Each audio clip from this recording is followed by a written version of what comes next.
Hello everyone, কলেজে গিয়ে দেখি সেদিন যোগা ডে পালন হচ্ছে। তো আমরা তো যোগাতে একদমই এক্সপার্ট নই,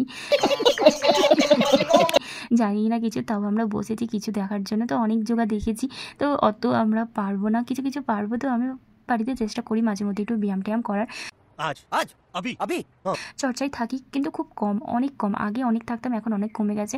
আর রিসেন্ট আমার মুখে এখন কিছু একটা বেরিয়েছে, মানে মুখ শুধু লাল হয়ে যাচ্ছে, কেন জানি না। গরমের মধ্যে সূর্যের জন্য মনে হয় সূর্য থেকে আমাকে একটু দূরে দূরে থাকতে হবে। रहा नहीं जाता। तड़प ही ऐसी है ना। नहीं अच्छा सुनो। তারপরে এই যে নেক্সট দিন আবার কলেজে গেছি, এই যে সোনালি একটু হাসি খুশি আছে। আর সত্যি করে বলতে আমরা কলেজে গিয়েছিলাম বিশাল টেনশন করছি। তো কি হয়েছে, ব্লগ তো বানাতেই হবে। এরা আমাকে বলছে যে এত টেনশনের মধ্যে তুই কীভাবে ব্লগ বানাচ্ছিস। আমি কি করবো, আমাকে তো ভিডিও দিতেই হবে না আমার সাবস্ক্রাইবারদের জন্য। তো সেই জন্য আমি একটু একটু করে নিয়েছি। তারপরে এই যে আমাদের একটাই সমস্যা কি জানো তো, কলেজ যাওয়ার সময় বাস পাই না, আর আসার সময় তো বাস পাই না। ম্যাক্সিমাম 1 ঘন্টা তো দাঁড়িয়ে থাকতেই হয় আমাদের বাস স্ট্যান্ডে।